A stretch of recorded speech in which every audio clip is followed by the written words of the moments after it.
Hey guys, I hope everybody's having a wonderful day. I am going to be answering a question that was received from a client. And the question is, what is the secret to being happy with yourself? Very good question. And I will say this. This is something that you have to continue to work at. A lot of people don't understand that your relationship with your spouse can't work until you love yourself. Because, like I said yesterday, you are going to project your insecurities onto your spouse. And then if they are unhealed, which most likely they are, and they have their own insecure attachment style, all the things, they are then going to get defensive and project their insecurities on you, and it's going to be a repetitious cycle of ricocheting insecurities off of the other. Nothing ever gets accomplished, and then you just keep ending up in the same place, and that is the definition of insanity. So, that all being said, the true secret to loving yourself is you got to say, I'm not doing this for anybody else but me. Okay? Now, someone such as myself who had an anxious attachment style growing up, and our core wound is definitely going to be the fear of abandonment. Okay? So on a subconscious level, it doesn't matter if this person reassures you all the time or validates you and all the things. You always think if there's inconsistent behavior, or if, the person changes their routine, like I said, which would be inconsistent behavior. Maybe they're not giving you as many compliments, all the things. Maybe they want some space. You're naturally going to think that this person is abandoning you, okay, on a subconscious level. So then you will do behaviors that will trigger that other person. So then that other person is going to then think like, oh my gosh, this person is insecure. I need to get away from this. They naturally need space. And then you wonder why, why is this happening? And then you just keep doing the same effect, because anxious attached people, they're very codependent, etc., etc. Avoidance have their own. Okay, avoidance are definitely more self-regulators. They are definitely going to require more space. Okay. Anxiously attached people would literally be around people all day long if they could. Okay? So that all being said, you got to figure out what your attachment style is. If you are unaware, definitely get in touch with me. I would love to help you. I help people with this every day. The Lord has qualified me in many things. You can email me at redeemingthebroken@gmail.com or deadmarriagesredeemed@gmail.com. So the attachment theory is definitely going to be very beneficial to figuring out why your behavior is the way that it is, and how you can change the dynamic of how you look at yourself and make the decisions that you do. So you want to first be aware of that.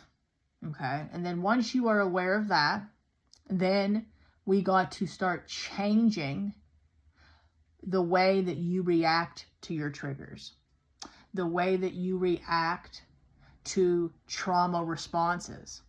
Okay? We got to teach you how to co-regulate and self-regulate.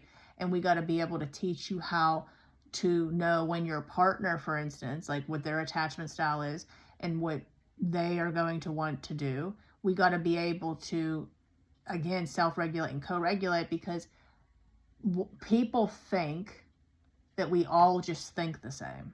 Like I've said before, biology is different. Attachment style is different. If you are unaware of these things, you are going to be butting heads. God had to bring awareness to me to help me better understand this.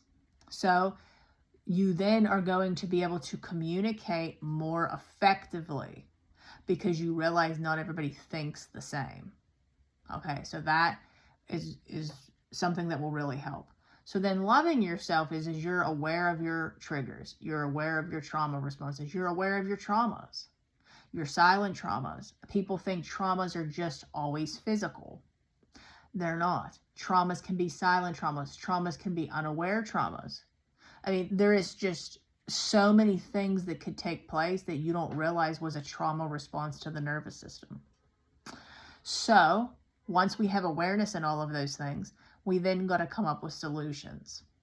We got to come up with solutions to be able to correct in the moment, because there is awareness of what's taking place. You then come up with the solutions to make better decisions. So then that is the first step to being able to understand you. So when you're loving yourself, you're bringing awareness to yourself. You're being patient with yourself. You're understanding yourself. So then once you kind of get that groove down, you got to come up with things that make you feel good. What brings happiness, joy, peace to your life? I don't know what that looks like. Something you hear a lot of people talk about is you want to get your physical health in order, your intellectual, your emotional, your spiritual. You know, the pies. And this is something that we all should be doing because we're going to bring more confidence our way. And then with more confidence, you are going to naturally be happier. Okay? Now, I don't like bringing this up, but this is something that a lot of my clients struggle with. If you're overweight, for instance, something as simple as getting your physical health in order, which would be losing a little bit of weight, exercising, your mental health is going to naturally feel better. And when your mental health feels better, you emotionally are going to feel better. And obviously not to mention physically. Okay? And then you could start working on yourself intellectually, reading more books, doing new hobbies, things like that. As far as the spiritual sense, that is going to be building your relationship with God, you know, really loving yourself the way you know He loves you. But we can go around and around and around, but the true answer to truly loving yourself is being aware and understanding yourself. We all have an inner child. I want you to look at yourself as the little girl or the little boy that you are.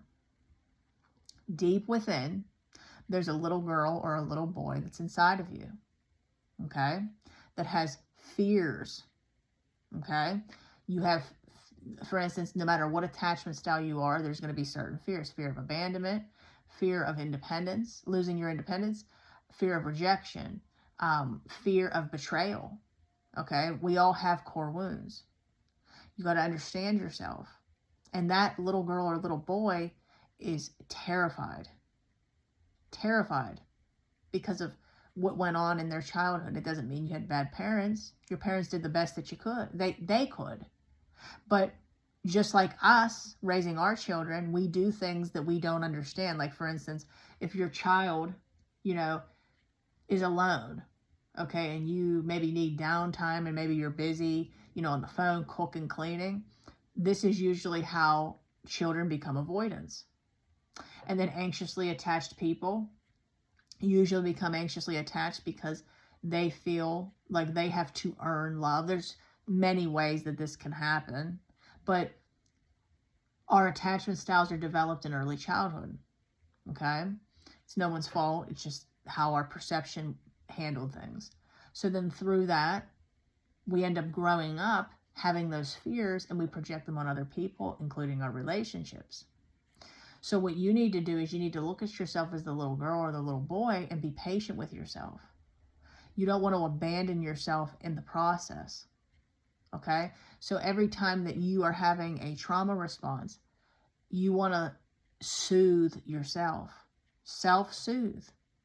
Say, it's okay. It's okay. Like, respond to yourself as if you were responding to a little girl or a little boy, because that is your inner child. That's how God kind of instructed me. When I would have trauma responses and I would get very filled with anxiety, I would cry out to God and I'd say, help me, help me, help me. And what I didn't understand was He needed to bring awareness to me that I had the ability to understand what was happening, to be able to correct that problem. Nothing was happening. I wasn't being abandoned because He never abandoned me, okay? But somewhere deep down inside, I was perceiving actions from people to be a reality. Okay? We can't change other people's behavior, but we can change how we respond to their behavior and how we react. Not every action deserves a reaction. So, to answer your question, you need to be aware and understand yourself. And only then can you truly love yourself. So I hope that this video was helpful. I love you all so much. Again, come on over to our Facebook groups, Redeeming the Broken or Dead Marriages Redeemed. Like, share, comment, subscribe. Let me know what you would like to hear about next in the comments. If you want to work with me, you can email me at redeemingthebroken@gmail.com or deadmarriagesredeemed@gmail.com. Bye, guys.